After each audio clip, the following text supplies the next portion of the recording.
जय हिंद दोस्तों, welcome back और एक नए वीडियो में और एक नए टॉपिक्स के साथ। तो दोस्तों जो न्यूज़ आ रही है कि जो टनल के अंदर हमारे करीबन 41 मजदूर जो फंसे थे उसको फिलहाल मतलब आज पूरे दिन में बाहर आ चुके हैं। हॉस्पिटल में भी जो बनाया था कैंप वहाँ पे भी ले जाया गया था और सब लोग अच्छे हेल्थी है, किसी को कोई भी प्रकार का खर्च भी नहीं है, सही सलामत है।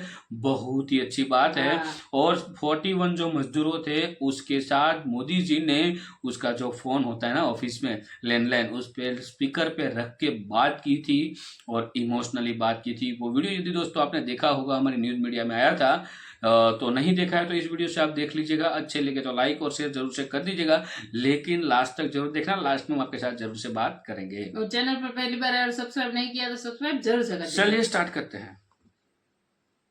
सभी 41 मजदूर सुरंग से बाहर निकाल लिए गए हैं। ये बड़ी खबर, खुशी की ऐसी खबर जिससे पूरा देश झूम रहा है क्योंकि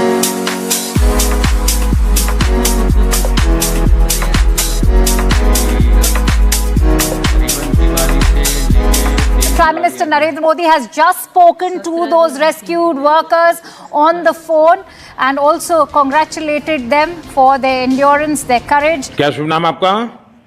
शबा अहमद बोल रहा हूँ सर। सबसे पहले तो मैं सभी आपके और आपके सभी साथियों को बधाई देता हूँ। एक सुखरूप हम इतने संकट के बाद भी निकल पाए, बहुत बड़ी हिम्मत दिखाई और एक दूसरे का हौसला बनाए रखा।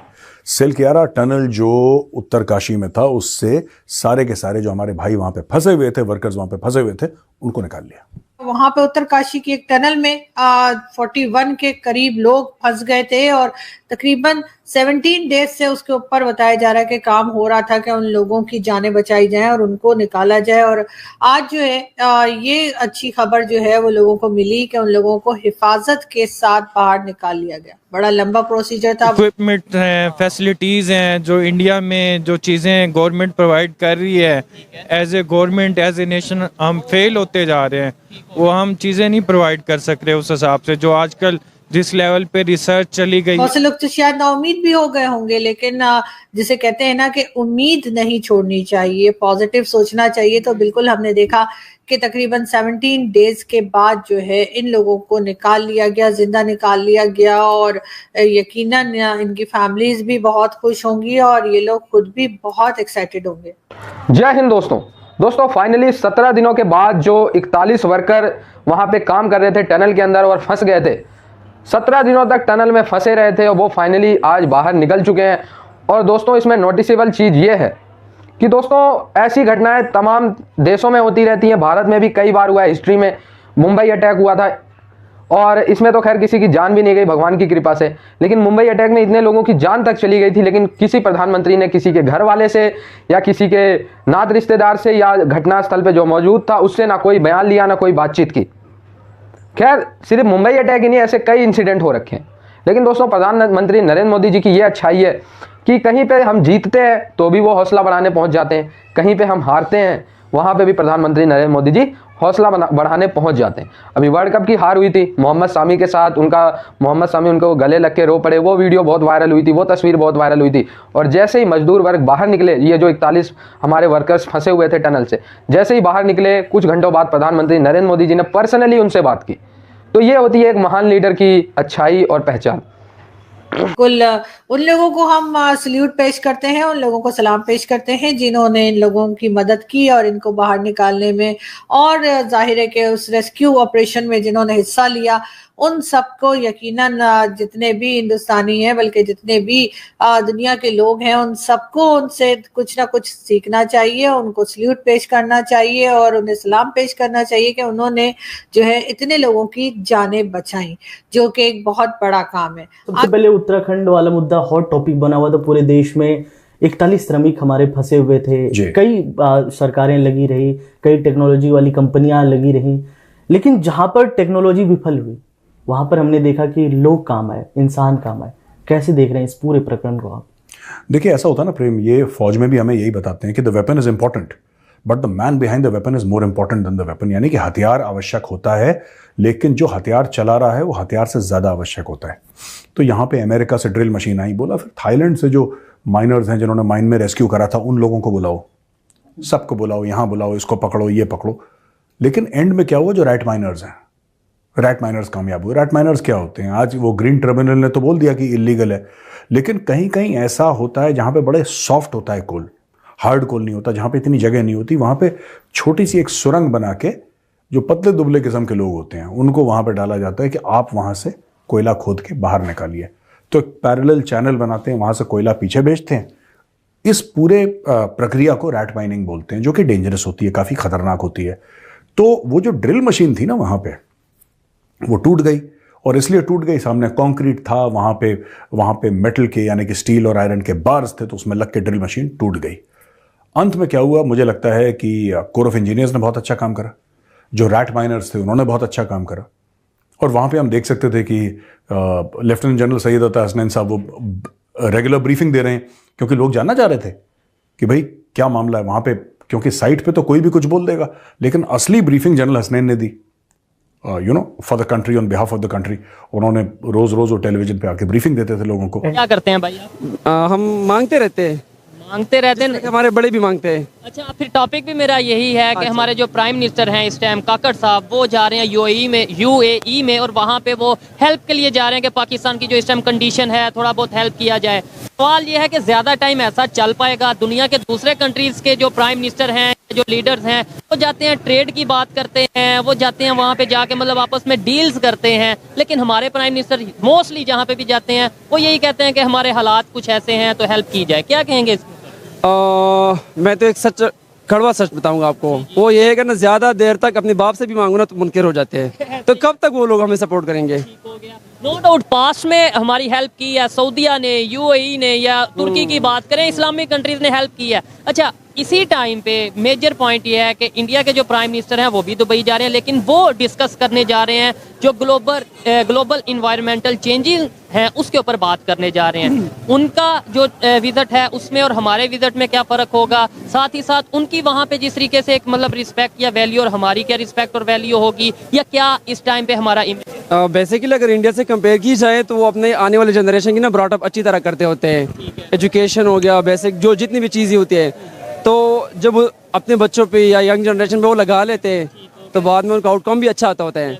हमारा सिस्टम देखे, अब एजुकेशन का सिस्टम देखे, हेल्थ का देखे, हम तो बचपन में तालीम से महरूम हो जाते हैं, तो बड़े होकर हमने क्या बनना, सिर्फ बड़े ही हो जाते हैं, बस बड़े हो जाते हैं, मतलब उस अवेयरनेस नहीं है, ऐसा कुछ नहीं। ये बाइक आपकी है? ये बाइक मेरी है। ये आपने मॉडिफाइड करवाई है, मतलब ये ऐसा ही है इसका? 26,000 का लिया था पिछले साल रमजान में और 32,000 लगाई है। ठीक हो गया, 26 और 32 ऑलमोस्ट जो सा ये 60 के राउंड अबाउट 57 56 हाँ ये हो जाता है।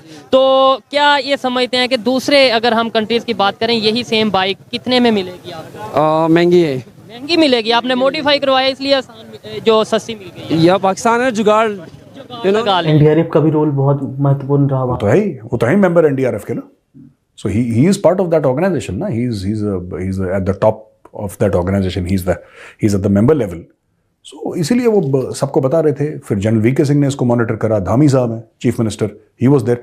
तो सब लोगों ने मिलजुल के 41 बंदों, एक तो बहुत बहुत शुभकामनाएं सबको, उनके परिवार को यार, कि मैं समझ सकता हूँ ना कि कैसे उनके दिल बिल्कुल जिसको कहते हैं ना बैठ गए होंगे कि हमारे घर का बच्चा यार अंदर फंसा हुआ है, किस हाल में होगा। लेकिन जब मेरी बात भी हुई थी जनरल हसनैन सर से, मैंने बोला था कि सर थोड़े से चिंतित हैं, तो उन्होंने बोला गौरव टाइम लगेगा थोड़ा सा, लेकिन हम निकाल लेंगे उनको। दिवाली का भी त्योहार वो लोग अपने परिवार के साथ नहीं मना पाए, तो कल ऐसा लगा मानो कि दिवाली ही मन रही है। तो जब परिवार वाले साथ हैं तब दिवाली कोई देखिए, दिवाली इमोशन है ना, दिवाली थोड़ा ना कि इस तारीख को दिवाली होगी, ऐसे दिवाली होगी। जब 4 लोग मिल जाएं, 4 दोस्त मिल जाएं, उस दिन दिवाली है। उनकी दिवाली कल हो गई, तो बड़ा अच्छा लगा। मैं इनफैक्ट मुझे तब पता लगा, मुझे पता नहीं था, मैं प्रीमियर पे बैठा था, वो मूवी है ना सैम बहादुर, तो सैम बहादुर मूवी आई थी तो मैं उसके प्रीमियर पे बैठा था, Indian army had organized Chanakya में, तो मैं गया था, तो हमें इनविटेशन था वो सैम बहादुर का, तो मैं देखने फिल्म गया, बड़ी ज़बरदस्त मूवी है। तो जब मैं उसके लिए गया तब बीच में मुझे वहाँ पे एक बुजुर्ग जनरल साहब बैठे थे, सीनियर वेटरन, तो कह रहे थे Gaurav many congratulations. I said so what happened? तो दोस्तों प्रधानमंत्री नरेंद्र मोदी वीडियो को यहाँ तक देखने के लिए दोस्तों आपका खूब खूब धन्यवाद। तो मोदी जी का जो काम करने का जो तरीका है यार मेरा तो बहुत पसंद आता है। सबसे अलग है, सबसे अलग है और सबसे हटके है। पहले की गवर्नमेंट में हम देखते थे कोई भी हमला होता है या कहीं भी हमारे लोग फंसे हुए होते तो क्या करते हैं कि उसमें किसी की अवसान हो जाती है, डेथ हो जाती है, तो कुछ फंड, राहत फंड जो बोलते हैं ना, वो जाहिरात कर देते थे, ये सब कुछ करते। उसके अलावा कोई ने अच्छा काम किया है जैसे कि फौज में या किसी मजदूर ने, तो कुछ ना कुछ अवार्ड दे देते, बस इतना काम करती थी सरकार। लेकिन अब जो मोदी जी है उस और इस हमने पहले से न्यूज देखते आ रहे थे, लेकिन देखो बीच में वो ऐसे जो न्यूज वाली जो वीडियो थी 41 मजदूर वाली, वो मेरा खुद का दिल नहीं कर रहा था कि मैं यार इस वीडियो को नहीं बोल पाएंगे हम, क्योंकि हम भी वेट कर रहे थे, राह देख रहे थे कि कब वो लोग बाहर आ जाए और हमें शांति मिल जाए और हम उसकी अच्छी न्यूज की वीडियो लाए। कभी बुरी न्यूज की वीडियो लाने का मेरा मन नहीं था, इसलिए अब तक नहीं लाई गई थी। कहीं ना कहीं छोटे मोटे जिक्र हो गए होंगे, बाकी उससे ज्यादा हमने नहीं किया था। उसका रीजन यही था कि हम चाहते थे कि और हमें भी बहुत बुरा लगता था कि यार टनल में फंसे तो मतलब कितना उसको मतलब वहाँ पर प्रॉब्लम होगा। दिवाली के दिन हुआ था, उन लोगों ने ना तो दिवाली देखी ना तो न्यू ईयर मनाया, और निकले भी हम जो छोटी दिवाली कहते हैं, इसको गुजरात में हम देव दिवाली बोलते हैं, उस दिवाली के दिन सबको मतलब एक खरोच भी किसी को नहीं आई है। और बाहर आते ही उसके साथ जो मुख्यमंत्री साहब है उन्होंने बात की थी और सब लोग हैप्पी थे, खुश थे और अच्छे से बात की। हेल्थ के रिलेटेड किसी को कोई प्रॉब्लम नहीं है, लेकिन हाँ एक प्रोसीजर होती है वो करनी पड़ती है, वो प्रोसीजर एज ए मेडिकल तौर पे की गई। फिर उसके बाद उसके पहले उन सभी 41 मजदूरों के घर पे कॉल करके बुलाया गया था कि आप सामान लेके आ जाइए, मतलब व्हीकल वगैरह जो भी हो, तो वो लोग भी वहां पे आ गए थे, वो भी अच्छी बात थी। और मोदी जी ने सबके साथ बात की और जो उसका जो भी था 15 दिन के समय जो हुआ वो सारी की सारी बात खुद मोदी जी ने बताई, वो सबसे अच्छी बात थी। और उस समय मोदी जी भी भावुक हुए थे। और मोदी जी हर बार हम जैसे कि वर्ल्ड कप में हम फाइनल में हारे तो भी वो हमारे 11 प्लेयरों को मिलने थे, करीबन हौसला बढ़ाया था। और अच्छी बात है जब देश का पीएम सबके साथ है तो मोटिवेशन तो सबको अगर जीतते हैं तो भी अप्रिशिएट करते हैं और हारते हैं तो भी हौसला बढ़ाते, मतलब हिम्मत मतलब टूटने नहीं देते प्लेयर्स। तो वही तो होती, देखो ये जैसे हमारे फादर जो हमें जैसे सलाह देते, हमें मोटिवेट रखते हैं, हमें कभी डिमोटिवेट नहीं होने देते, वैसे ही मोदी जी काम कर। लेकिन इस सारी न्यूज के दौरान सबसे ज्यादा हर्ट हुआ तो मेरे को कांग्रेस से हुआ यार। कांग्रेस वालों, आप विरोध पार्टी हो, हमको कोई प्रॉब्लम नहीं है, आप विरोध करो, कोई प्रॉब्लम नहीं है। लेकिन इन सारी चीजों में ये जो मीम्स बनाया था खुद कांग्रेस ऑफिशियल पेज से, वो फोटो मैंने यहाँ पे नहीं डालूंगा दोस्तों, क्षमा चाहता हूँ। राहुल गांधी जी आपको रिक्वेस्ट करते हैं, ऐसी सारी जो बातें होती है ना, तब तो आप राजनीति मत किया करो। राजनीति करो, कोई दिक्कत नहीं है, आपका अधिकार है राजनीति करना।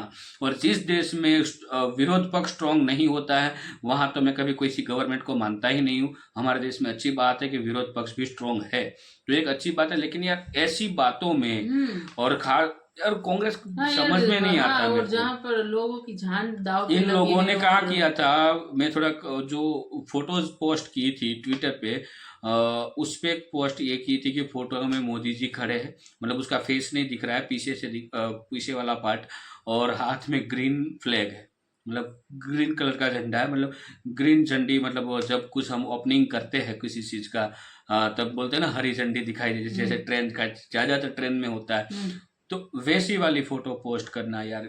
कांग्रेस चलो कुछ भी चलो छोड़ दो, आपको मोदी जी के साथ दुश्मनी पर्सनली निभाओ, हमें कोई इश्यू नहीं, लेकिन उस माँ बाप की सोचो जिसके बच्चे, तो जिसका किसी का हस्बैंड होगा, किसी का फादर होगा, किसी का बेटा होगा, वो करीबन 14 दिनों से वहां पे फंसे थे। उसके लिए एनडीआरएफ टीम जो थी वो खड़े पैर वहां पे वही दिन रात वो लोग कितनी मेहनत किया, कितने प्लान बनाए, कितने फेल हुए, फिर भी वो लोग मतलब डटे रहे और इन सबको बाहर इन बातों का सराहना करने के अलावा इसमें भी राजनीति यार। देखो कांग्रेस के साथ नफरत नहीं है कि मैं कोई भी राजनीतिक पार्टी का किसी को कोई नफरत नहीं होती है, बट आप हर बार आपकी जो ये ऐसी हरकतें करते हो ना, इस हरकत से इस वाली पोस्ट से बहुत सारे भारतीयों का दिल तोड़ा है कांग्रेस, ये याद रखना, ठीक है। राजनीति करना करो, कोई दिक्कत नहीं, बट ऐसी चीजों में राजनीति लाओ। अब आप खुद ये लोग सोचो कांग्रेस वालों, आप कि उस फैमिली का क्या हुआ होगा जिन्होंने ये पोस्ट दिखी होगी। ये तो सोचना चाहिए ना। कभी तो अच्छी बात, इन सारी चीजों में आपका सपोर्ट होना जरूरी होता है। विरोध पार्टी हो, आप विरोध करो, अच्छी बात है, लेकिन वो मतलब ये पॉलिटिक्स में होना चाहिए। पॉलिटिक्स थोड़ी थी यहाँ पर तो। इसको इसी में तो राजनीति करने की मजा आती है दोस्तों। यहाँ पे हम किसी भी पार्टी का समर्थन नहीं कर रहे, मैं पहले ही क्लियर कर दूं। लेकिन एक थोड़ा मेरे को हर्ट हुआ है और पूरे देश को हर्ट हुआ है। इस पोस्ट पे मैंने कमेंट पढ़ी थी, मैंने देखा था, सब लोगों को हर्ट हुआ, सिर्फ कांग्रेसियों को मजा आया इन सारे, और इसी में ही कांग्रेसियों को मजा आता है। आपको प्रॉब्लम है तो मोदी जी को बोलो, वहां पे जाके सरेआम बोलो, हमें कोई दिक्कत नहीं है। लेकिन जब देश की बात आती है तब उसके साथ खड़े रहो। और ऐसा नहीं है जब आपके पीएम होंगे तब आपके साथ भी सब लोग खड़े रहेंगे ना। आप अभी से ऐसी बात को, कहां से आपको वोट देने का मतलब दिमाग में बैठे, फिर तो हमें यही लगेगा कि आप कभी हमारे साथ भी ऐसा कर सकते हो। ठीक है, ये लोग वहां पे फंसे हुए थे। वहां पे आपका फर्ज ये बनता था कि आप उसकी फैमिली को मिलो, उसका हौसला बढ़ाओ। ये कब क्या होता था ये तो किसी को कोई नहीं जानता ना। हाँ, तो कितना रिस्की था। 17 दिन तक काम चला, इसमें बहुत सारी दिक्कतें आई। जो वहां पे मशीनरी लगाई थी वो सब इसमें बिगड़ जाती थी, काम नहीं करती थी, ये सब कुछ होता था। इसमें वो सरिया आ जाता था तो जो टनल बनाते थे, जो टनल होती थी उसको अंदर धक्का लगाने के लिए भी दिक्कतें आ रही थी, बहुत सारी दिक्कतें। मजदूर खुद उस टनल में जाके हाथ से वहां पे जो मलबा गिरा था उसको बाहर निकाल रहे थे। ये सारी चीजें देखो, फिर उस कमेंट किया करो, हर चीज में राजनीति मत किया करो। आज के वीडियो में दोस्तों बस इतना ही। फिलहाल हम आपसे विदाई लेते हैं, मिलते हैं और अगले वीडियो में आपके साथ। टिल देन, जय हिंद, जय भारत।